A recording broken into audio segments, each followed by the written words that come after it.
Hi guys, welcome once again. So now that we have designed the course, let's implement it because the designing is already done. So before you are now finally implementing this course and you're progressing it further, you need to review it again, review the course objectives, just figure it out if all the objectives are in place by revisiting it. You need to thoroughly understand that, all right, this is what I've designed and is my objective meeting with this design or not? If it is meeting, if it is completing and fulfilling the objectives that you really wanted with this course, then go ahead with that. Select appropriate material. Now, whatever topics that you've chosen to be there in your course, okay, you need to choose the appropriate material as well. How would you exactly teach that? Do you want to have any audio books, textbooks? What resources would you want for that? Any video, any supplementary material? You would definitely require something. Do you need some outside place to teach them? Okay, at times there are a few learnings which you would not want them to have inside the class, any group role, any meetings, mock meetings that we were discussing in the last videos. So select the appropriate materials that you would be in need of. Consider material that incorporate real world business scenarios and industry specific content. Okay, and that can be, for an example, let them create their presentation on their laptops or on their whatever device. Let them real time get this created, okay? So that they know how to create a presentation and then to present it. Because remember, writing is also involved in it. And then develop a syllabus. Create a detailed syllabus that outlines the course structure, include the topics to be covered and the order of the lesson. So you need to figure out which lesson are you going to teach first. And remember, we have also discussed the fact that you can change the syllabus anytime you feel like, because you have conducted all the need analysis and everything. But what if when you started to take the class, you figured out that no, the basic sentence structure is still a problem with them. Okay, and they still need a little time. So you might have to push the class a little bit, or you might have to make certain changes in the syllabus. Okay, so but you always need to decide the order of the lesson, that what needs to be taught first, and then, and then, and then. All right, so always decide the order of the lesson. Then the lesson planning, okay? Break down the syllabus into individual lessons, of course, all the syllabus. They will have individual lesson plans. Each lesson plans should be specified different learning objectives. So every lesson plan will have a different objective. Like if you're teaching them basic sentence structure, so what is going to be the objective of this? That the students or the learners will learn how to form basic sentence structure, and they would not make any basic grammatical error or basic tense error that they make while constructing a sentence. Okay. And what teaching material would be required for that? Teaching methods. What methods are you going to choose? Are you going to give them practical knowledge? Are you going to give them theoretical knowledge, or practice by doing it? Like if you'll give them some exercises, some activities to perform, or some assessment, some quizzes. How are you exactly planning? That also needs to be mentioned, that how would you exactly plan this? Okay, now that the syllabus is there, the topic is there, how are you going to perform it? How are you going to deliver it?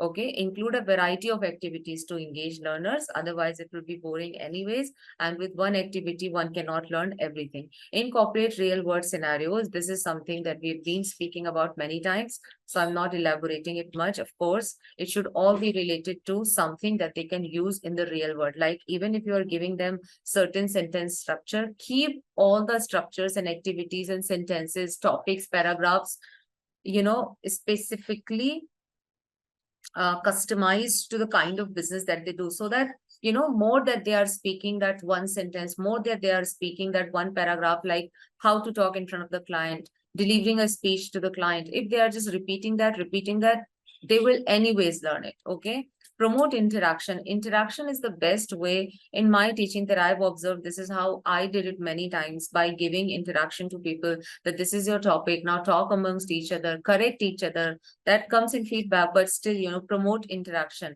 Create opportunities for learner to interact with each other in their group. This enhances their talkative power as well, their power of opening up with people. A lot of time people hesitate in order to initiate a conversation. Okay, so this group discussion is really needed. Role plays, you can do it by role plays. All right, so I'm just observing you guys. You will become this, you will become this, and now you just start and initiate a conversation and do your interaction. Assessment and evaluation is equally important. You can choose to have evaluation or assessment after every topic or after the entire course gets over. It is up to you, but I think the preferable way is still going to be that you do it after every chapter.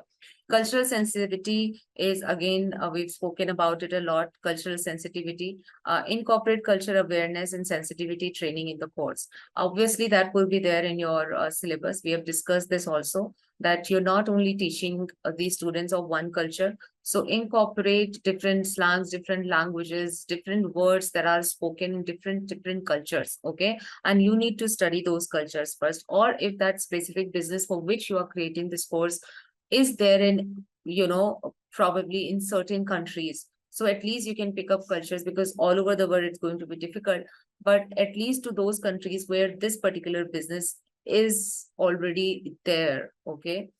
So at least you can pick up culture awareness from those countries, and you can make them aware, first of all, I think, through a theory, that this is how this culture works, this is how this culture works, what is the significant difference between all the cultures. And then you can give them to enact on this, you can give them to talk about it so that they know. Okay, teach them cultures, that is important.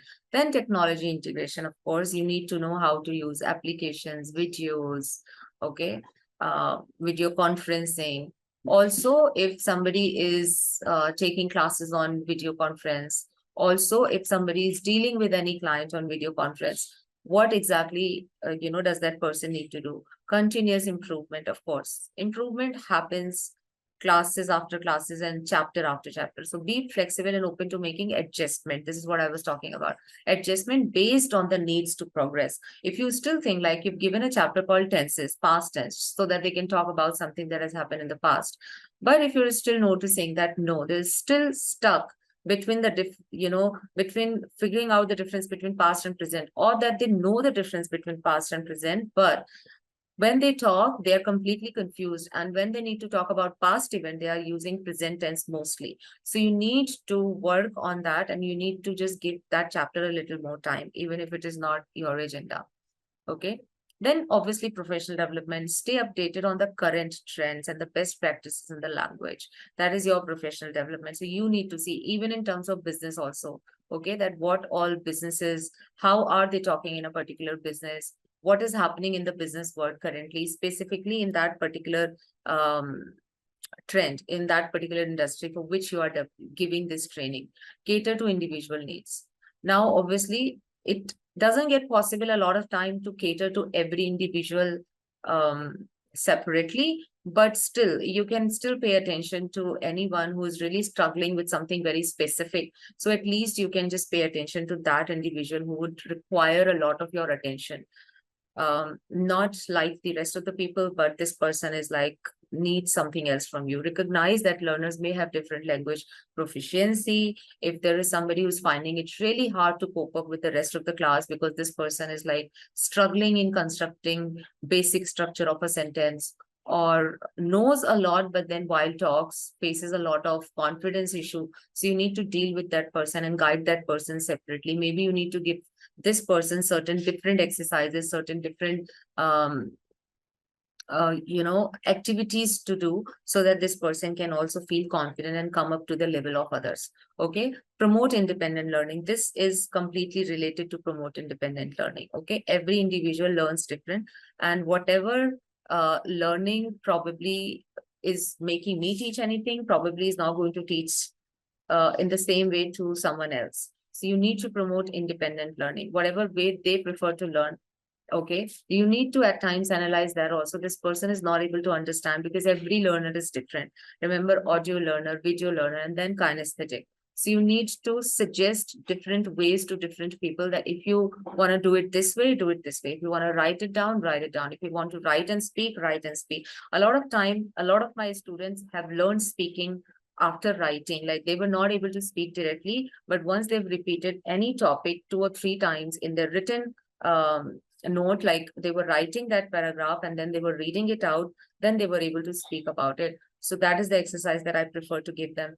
You can choose whatever exercise, but you need to be very vigilant about the fact that which candidate is learning which way. okay, and face a feedback loop. You can't just escape the feedback. Okay, establish a feedback loop with learners to gather their input and assess the effectiveness of the course. Okay, so course you've designed and you're thinking that, yeah, this is going to resolve everything and this is going to give the outcome or the objective that you want to fulfill.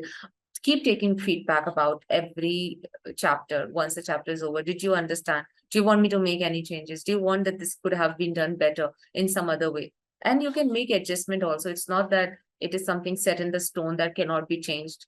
Okay, if the syllabus is designed once, you can definitely make a little bit adjustments here and there. Celebrate achievements. Even if, let's suppose, somebody was not able to speak properly, is now just speaking, even if a little bit, fumbling a little, but then still is getting better. Celebrate that achievement so that it just encourages them. And that is everything. That is how a language is learned.